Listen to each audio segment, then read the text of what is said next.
Hey, good day. So we're with Sweet, and they are 10 days now, I think, and we're doing well. The handling's going well with them. They're all putting on weight, doing well, etc., etc. And what we're going to do is, I'm going to pick one up in a minute. Oh, we're getting used to. Oh, dear, dear. Are we feeding? Yeah, we're feeding. It'd be a bit unfair on you, so we go for one that's not feeding. So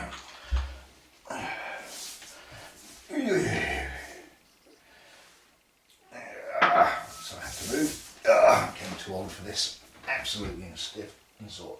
Hello, hello, hello. Can I have you? Hello, hello. Good day to you. So, here we are. So we're still working on the puppies, just handling. As I said before, they've got their sensors that they're using at the moment, which is smell and thermal touch and touch. And that's what we're working with at the moment. And see, they're far more comfortable with me picking them up, holding them up, which is what we wanted. And they've accepted my smell. They're used to it. They don't understand what it is, why this smell is picking them up and doing things with them, strange things, but they're far more confident with it, nothing bad's happening. So, and that's the start of our relationship with the puppy. That's the way it starts to work. And it stands us in good stead in the future, and then that relationship I build with the puppy hopefully transfers to you, because all they've seen is good things with humans, we hope. And we hope we don't drop them and give them a bad experience on the way. So, touch, we introduce brushes now, we get them onto feeling different textures. Oh, yeah, yeah, yeah, yeah. And it's actually quite pleasant for the puppy as well. Oh, yeah, yeah, yeah, yeah, yeah, yeah. And as you see, far calmer response to me than the first time. There we go, up, hello, hello, hello. And we'll also introduce a bit of cold water to them, so they're feeling different textures, different senses coming into play here. Oh, one foot in.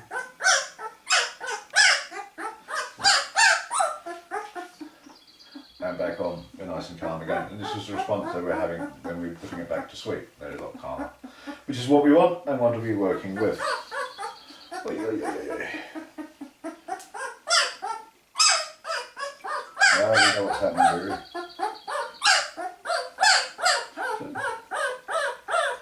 Oh, we're not happy with that. We're not happy with that, are we? Oh, that's horrible.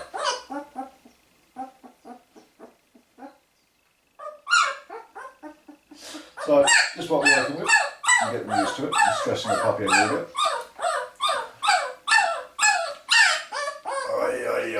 And calming the puppy down again, because we can now do that. We can now start to calm the puppy down ourselves, which is what we want to be able to do. Whereas before it was only Sweet that was calming it down. They're getting used to things. But not as well as Sweet. And as soon as we're back in there, into security, we're nice and calm again. Are we still feeding? We're still feeding. Get another one. And whenever you do these exercises, you can see the stress level pop up on, immediately go for food. There you got the next one up. And it's exactly the same. Good day to you. How are you? And the other day we did something called the Danish mental description, and we're trying to see whether there's a correlation between the work we do with puppies and the Danish mental description. Now this is open for all dogs of all ages as far as I understand it, but primarily it's for the teenage dog. And for the BERGER BLANC, I think the best age is somewhere between 14 and 18 months. That's the best age to do it, the BERGER BLANC. We know the BERGER BLANCs go through something called a fear phase. Some do, some don't. But, I mean, we call it a fear phase. For me, that's the wrong name, fear phase. It sounds so negative. And it's focused on one aspect of excitement, the negative aspect of excitement. Those of you who've ever had an overexcited dog, it's far harder to work with a dog that's overexcited all the time than it is a dog that has a particular phobia about something. It's not good either, but it seems to me that the overexcitement is a bigger problem than fear.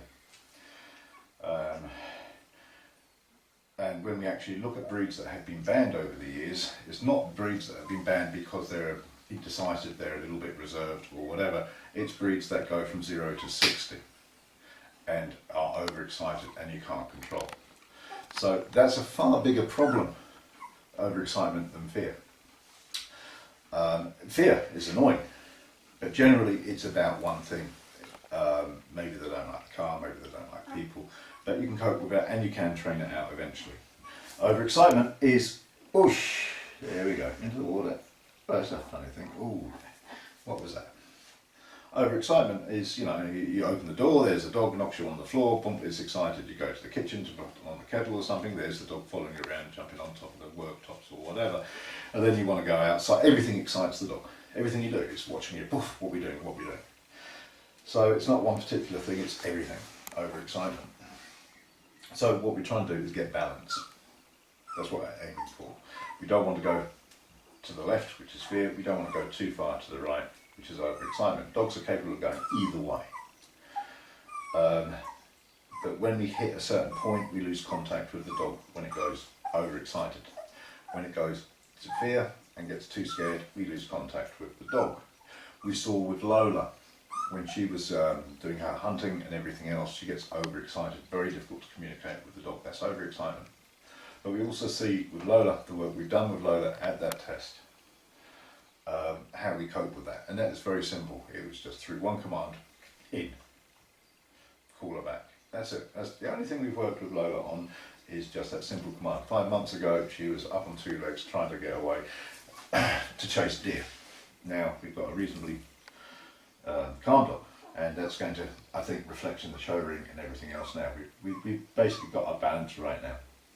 Not quite, but work in progress, but she has very, very quick recall, very, very good. What did surprise me, and this is why I think these tests are so interesting, is her total lack of interest in people. She's not scared of people, she's not frightened of people, she's not excited by people, she's just totally ambivalent to other people, is Lola. And that just surprised me, because I've never noticed that, and that's why I think these tests are important and why we should be doing them. Because we do learn about our dogs, we do learn a little bit. The other thing about the test, and I think the videos and everything else is, it's like with puppies, it comes on a scheme and you're looking at the results of the dog. You're not looking at the results of the work and how the work was done. You're not looking at the handling, you're just seeing the result of a dog. And with the mental description, when you look at it, you're not seeing the different methods in the way we're handling our dogs and the relationships we have with our dogs, because that plays an equally important part and something we should be prepared for. When we have our dogs, we need to build up a relationship. The dog is ready. It's that type of dog. It wants a relationship. It wants to understand what we want. If we don't show it what we want, it's going to do its own thing. And we're going to get all sorts of problems. We have to be showing the dog. It's how do we show the dog? We can go in with training straight away at a young age. My thing is, I think the BLANC, we need to explore its boundaries and work within the dog's parameters. That's what we've done with Lola, and that's what we do with all our dogs, and it seems to work for us. We're in a different environment now. In fact, our environment we're working in is very restricted, and I think it's a North European thing. The environment you work in is very, very restricted. This is a big eye-opener, because some of the problems I've seen or read on Facebook, except I haven't understood, because our environment was very, very different in Southern Europe. And for example, every inch of land at the moment is got hunting rights around us. There's hunters all over the place. It's a big thing. Lead collar laws, this law, that law. Everything is very, very restricted where you can go with the dogs. So you need some sort of control, and the reaction to that is many, many, many training clubs, etc. for your dogs, to get the dogs what they need. It's a very different environment we're working in, and it's fascinating to see how we do this and to work with the dogs and to be able to do it. But we're not going completely one-sided. We're going to go through all these things and adapt what we already know, working with the dogs. For example, Lola, I wouldn't have done anything with Lola back in Spain. I'd have let you two, Class and Shiva, sort Lola out, because they wouldn't let her run. I'd use my other dogs, they'd keep her in line, and then Lola would come to me for security, so we still get the same relationship. It just, I wouldn't have to come down and I wouldn't have to train the dog to come when she's called. the other dogs would sort it out for me. Here, something I've had to do because I can't go around with 10, 12, 15 dogs on liberty. So it's very, very different. Then the other interesting thing about the mental description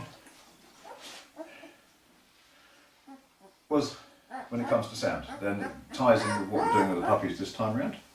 Because as I say, we're going to concentrate on sound, putting that as one of the exercises when they get older, from 3 weeks onwards. Hello, Tinkle. Where are you going? Where are you going? Oh, is that sound? Now, all the dogs did well on gunshots. Is that genetic? A lot of people think it's purely a genetic thing. I don't actually think so. I think it's, especially when I look at the grandparents and parents, etc., etc. I know they were scared because we had them when it came to gunshots. We never did anything about gunshots. And if it was genetic, then it should not have been the reaction we had. It should have been a terrible reaction we had to sound, so it didn't. So I think maybe what we're seeing is imprinting going on. And we're going to be working with the puppies. We're going to be interesting to see whether I'm right or wrong, because at the end of the day we're going to test that noise and see if there's a different response from these litters to the ones we had previously. My feeling is there will be.